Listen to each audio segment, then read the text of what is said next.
के प्रश्नों को लेकर के हम उपस्थित हैं। पंचांग में देखिए 19 तारीख को शाम को 7 PM से पंचक प्रारंभ हो गया था और 23 तारीख शुक्रवार को शाम को 7:54 तक पंचक रहेंगे।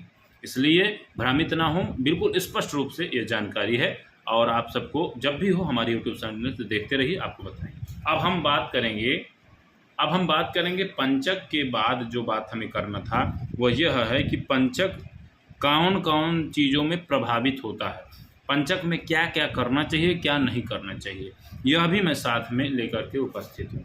देखिए, सर्वप्रथम आप हमेशा याद रखिएगा कि पंचक में किया जाता है, जैसे क्या करना है क्या नहीं करना है, तो दाह संस्कार धर्मशास्त्रों के अनुसार पंचक नक्षत्रों में दाह संस्कार, दक्षिण दिशा की यात्रा, लकड़ी तोड़ना, तिनके एकत्र करना, स्तंभारोपण करना, खंभा बनाना, तृण, तांबा, पीतल, लकड़ी आदि का संचय, दुकान मकान की छत डालना, चारपाई, खाट, चटाई आदि बुनना ठीक नहीं होता है।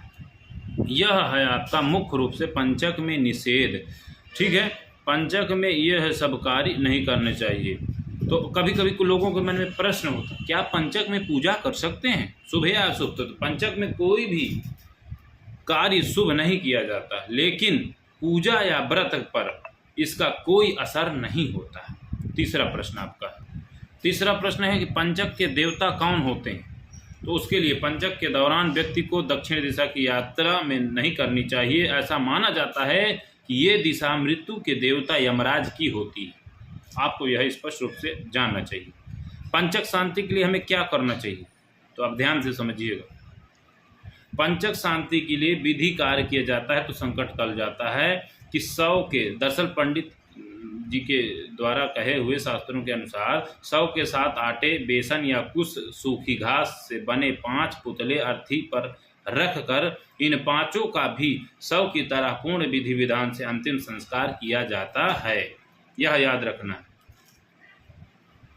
तो ये वीडियो आपको कैसा लगा, और मैं और भी चाहता बातें करने के लिए हमेशा आपके साथ उद्यत रहता हूं, और इसमें जो भी चीज़ें होती हैं, जो भी प्रक्रिया है, और मुझे आप हमेशा प्रश्न कर सकते हैं। अब मेरे पास हमेशा एक प्रश्न आता है कि पंचक में गृह प्रवेश करना चाहिए न करना चाहिए। मैंने स्पष्ट रूप से आपको सभी गणना करा दी, लेकिन मैं अभी फिर से कहना चाहता हूँ कि पंचक के दौरान घर का निर्माण, दक्षिण दिशा की तरफ यात्रा, लकड़ी खरीदना, विवाह, गृह प्रवेश आदि मांगलिक कार्य नहीं किया जाता। गृह प्रवेश का इसमें कोई भी रोक-छेद नहीं है। गृह निर्माण के लिए मना है, छत डालने के लिए मना है। तो इस बात को आपको याद रखना।